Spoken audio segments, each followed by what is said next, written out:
Hello everyone and welcome back to my video. So it has been some time since I last posted. I'm very sorry about that, but yeah, it's fine. We all had holidays, hopefully, and could celebrate either Christmas and or the New Year's Eve and New Year. I wish you a great start to the new year. I hope this year, I don't know, I'm guessing you're watching this for recovery reasons, so I hope this year brings you a lot of good food, a lot of, confidence in yourself, love for yourself. Yeah, stop, I hope that your eating disorder thoughts go away and you manage to be committed to recovery. I thought it was maybe time again to talk a little bit about my overshoot.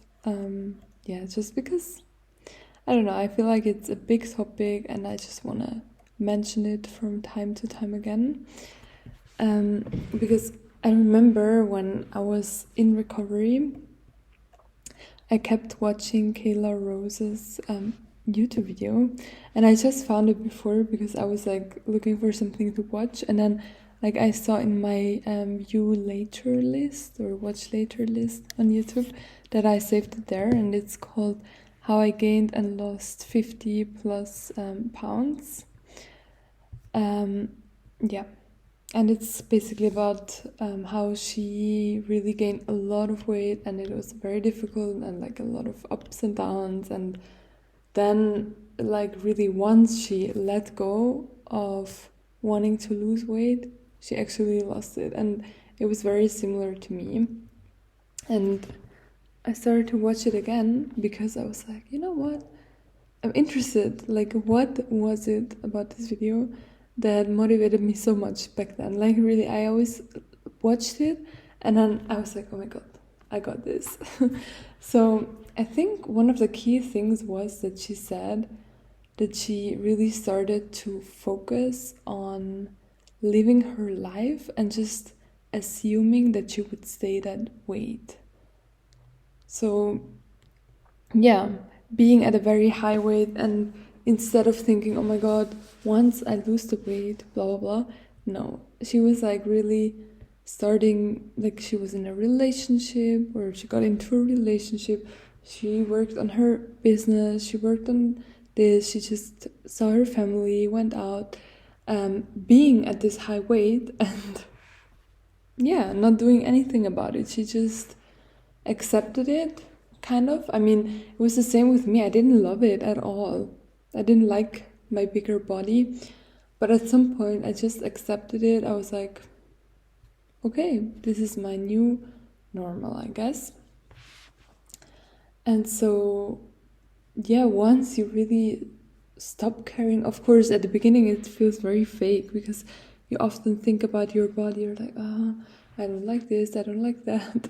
But with time you start to not think about it. It's not that you start liking it, but it's not up here in your mind anymore. Sometimes it comes back up, or when you're before your period and you have some body issue thoughts or things like that. Of course, sometimes you will think about it. Sometimes I still think about the way my body looks. It's very, very little now, but I think it's something that is very difficult to get over, and nearly no one has 100% confident attitude towards their own body. Whether it's about the hair or about, having a big... how's it called? I forgot. Or being short or being tall, or people always have kind of issues with their body. It's just important to not think or not focus on them. I think that in the end was really the main message that motivated me. Her really saying that, you know what, you need to stop focusing on your weight for your weight loss to happen, And so this is also what I did. I had to try 3 times to really recover. The first 2 times ended in kind of a quasi-recovery. Both times it was better than my normal ED. But yeah, only the 3rd time I really was committed to recovery. I was committed to challenging myself to 100% eat as much as I wanted.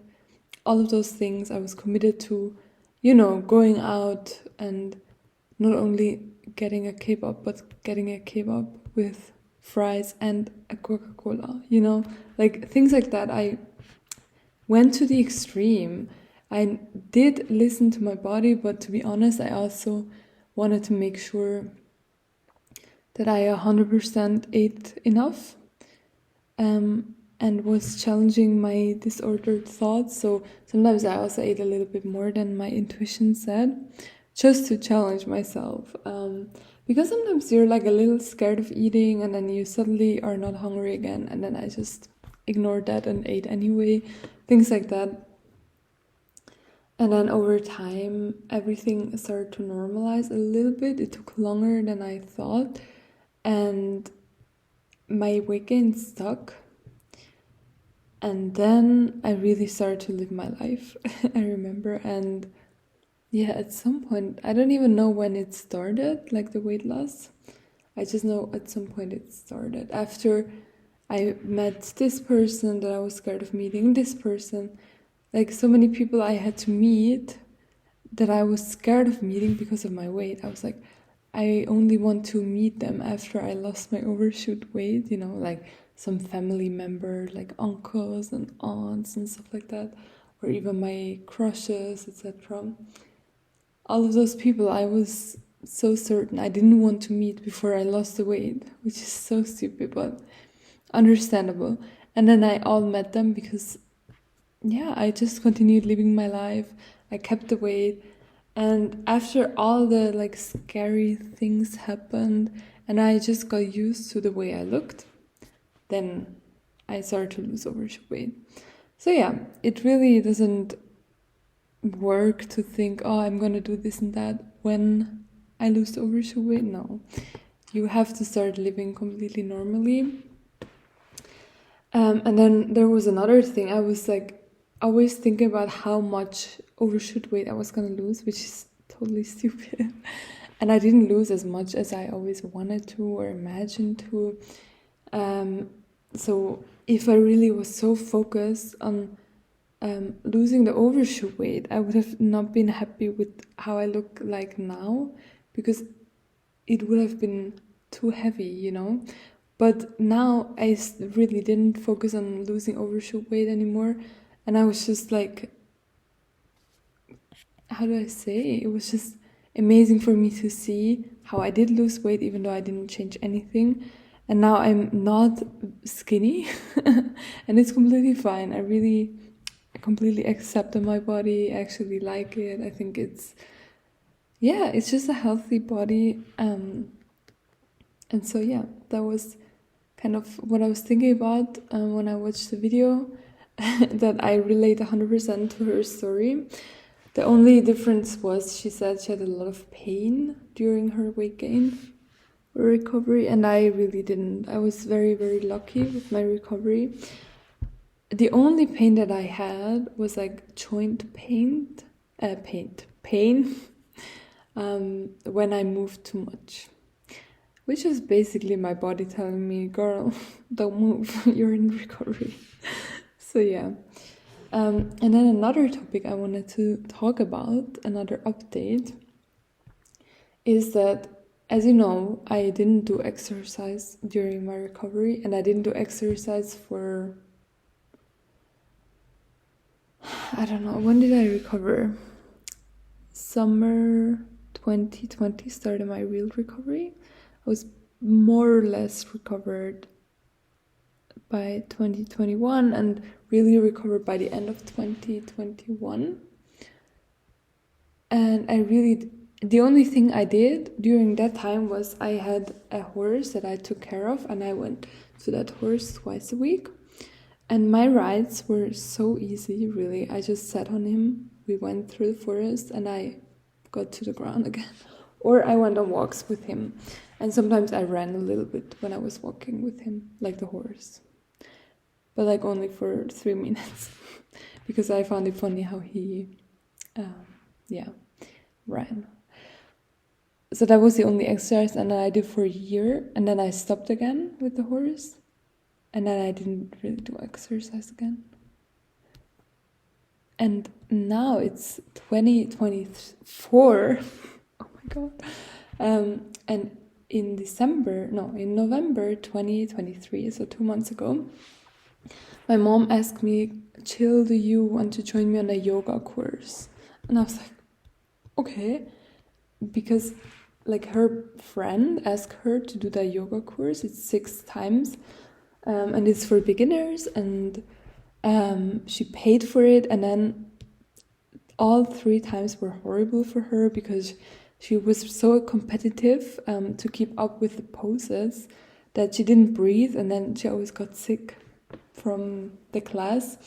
And so like after 3 times she said, no, I don't want to go there anymore. And then she had already played the 3 other times. So my mom asked me if I wanted to join her and like go there for free, and I was super excited because yoga courses, maybe you know it, is so expensive. And I really like those 3 courses. And I thought about buying, or how do I say? Yeah, buying another course, but it's incredibly expensive. And I cannot afford it, or maybe I could, but it's not that much of a priority. And then I found out that a gym close by has yoga courses as well, and the whole gym, how do I say, subscription for a year was maybe twice the amount for a course of 10 times, you know. So I had 24/7 courses being only double the amount. You know what I mean? It just was more cost effective. So I decided to do the gym subscription, and since then I've been going more or less every Wednesday to yoga. It's more about stretching for me because I'm very unflexible, and I think it really helps my posture. But I've also tried some other classes. And to be very honest, I really cannot keep up with all the older ladies there. It's so often me and then like 10 ladies of 6 years old. I feel like, go girl. Yeah, so I'm going more to the stretching and, you know, slow classes because I'm not very fit. It would be the goal that I can participate in a course that is a little bit more, you know, faster and maybe more for my age. But yeah, right now I'm taking it very slow, and it's quite fun. I like it. I always update my boyfriend. Oh my god, today. Yeah. And so I've been going like once or twice a week to any of the classes, which are usually very, as I said, very chill, more yoga than anything else. And yeah, I just wanted to give you the update. After like 2.5 years, no. When did I stop exercising? I think I stopped at the beginning of 2020. So after about 3 years, I started exercising again, but on a very low. Yeah, you know what I mean. So yeah, because I just felt like it, mainly because of the yoga, but I also like the other classes that are chill. Yeah, and so far it's been fun. So yeah, I can just tell you, for me it took 3 years until I became energized enough to really go exercise again. So please don't be stressed to pick up exercise after recovery. If you're very stressed about starting to exercise again, you're probably not recovered. So yeah, just that as a side note. Yeah, and with that, I wish you a great week. I have been procrastinating studying for so many hours now, and now I hope I can start. Yeah, I wish you all the best and have a lovely day or evening.